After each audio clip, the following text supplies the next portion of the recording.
wabarakatuh. Alhamdulillahirabbil alamin wa bihi nasta'inu ala umuri tiyawatin. Assalatu wassalamu ala asrofil mursalin wa ala alihi wa sahbihi ajma'in, amma ba'du. Pertama-tama marilah kita panjatkan puji syukur kita kepada Allah Subhanahu wa Ta'ala, yang mana Allah telah memberikan kita kenikmatan. Yang kedua, semoga sholawat dan salam senantiasa tercurahkan kepada uswah kita, Nabi Muhammad SAW, berserta keluarganya, para sahabatnya, serta para pengikutnya hingga akhir zaman. Sebenarnya, apakah definisi dari niat itu sendiri? Niat itu secara bahasa berarti menyengaja atau bermaksud. Jadi, apabila ada seorang mengerjakan suatu perbuatan dengan maksud tertentu, maka maksud yang terbentik di dalam hati itulah yang disebut dengan niat.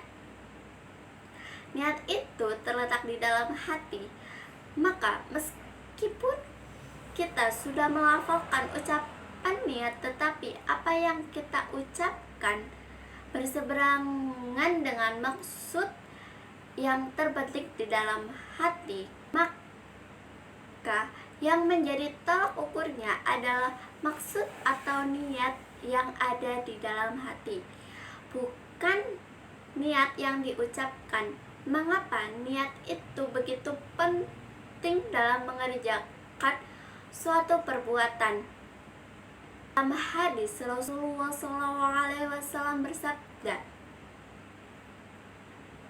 Bismillahirrahmanirrahim, Innama a'malu binniyat wa innama likulli amri ma nawa, yang berarti sesungguhnya setiap perbuatan itu tergantung niatnya, dan sesungguhnya setiap orang akan mendapatkan sesuai apa yang ia niatkan. Dari hadis Bukhari Muslim. Pada hadis yang tadi disebutkan, ternyata niat itu memiliki hubungan yang erat dengan perbuatan. Maksudnya adalah setiap niat itu memiliki fungsi atau pengaruh terhadap perbuatan yang kita kerjakan.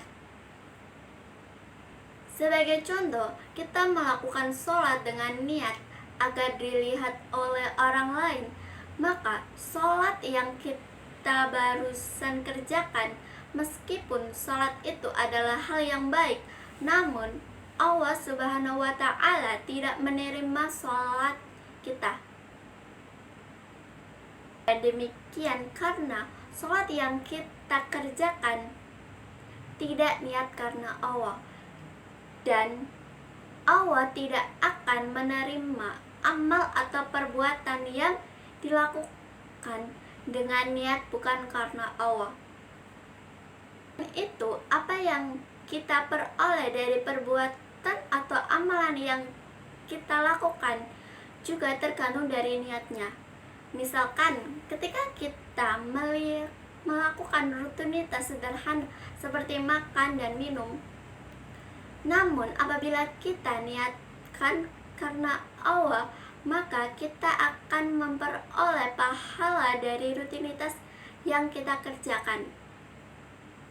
Sebaliknya, apabila kita makan dan minum hanya untuk mendapatkan kenyang dan menghilangkan dahaga, maka hanya akan mendapatkan rasa kenyang dan hilang dahaga.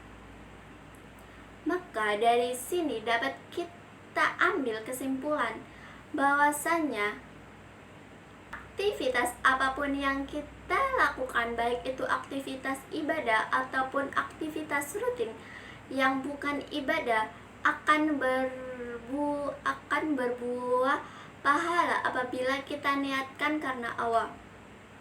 Setelah kita mengetahui tentang eratnya kaitan antara niat dan perbuatan dan pentingnya berniat dalam melakukan suatu perbuatan, maka pada kali ini akan kita bahas apa yang dimaksud dengan niat karena Allah. Istilah lain dari niat karena Allah adalah ikhlas. Definisi dari ikhlas itu sendiri adalah memurnikan tujuan, maksud, dan niat kita dalam beribadah hanya untuk Allah. Artinya, murni di sini adalah niat dan tujuan kita tidak tercampur dengan tujuan kepada selain Allah.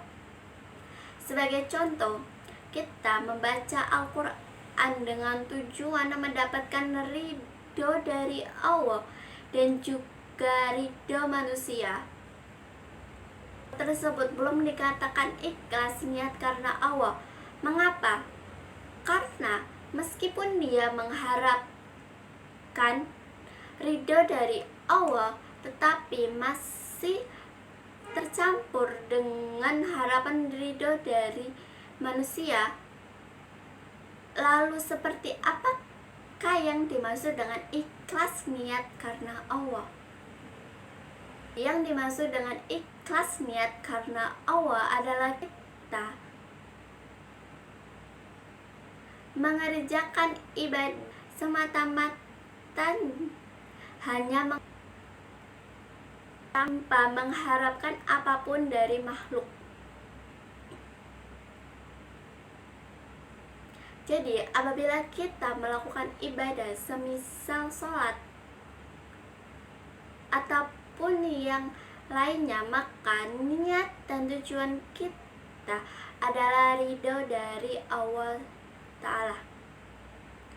Di dalam Al-Quran, Allah Subhanahu wa Ta'ala tidak memerintahkan kita kecuali untuk ikhlas niat karena Allah di dalam menjalankan ibadah. Allah Ta'ala berfirman, Bismillahirrahmanirrahim, wa ma umiru illa liya'budullaha mukhlisina lahud-din hunafa wa yuqimuna sholata wa yu'tuz zakata wa dzalika dinul qayyimah. Yang berarti mereka tidak diperintah kecuali untuk menyembah Allah dengan mengikhlaskan ketaatan kepadanya, lagi hanif atau istiqamah, melaksanakan sholat dan menunaikan zakat. Itulah agama yang lurus atau benar. Quran Surat Al-Bayyinah ayat 5. Dari ayat tadi dapat kita petik suatu pelajaran bahwa wajib hukumnya bagi kita untuk meniatkan segala ibadah kita hanya karena Allah.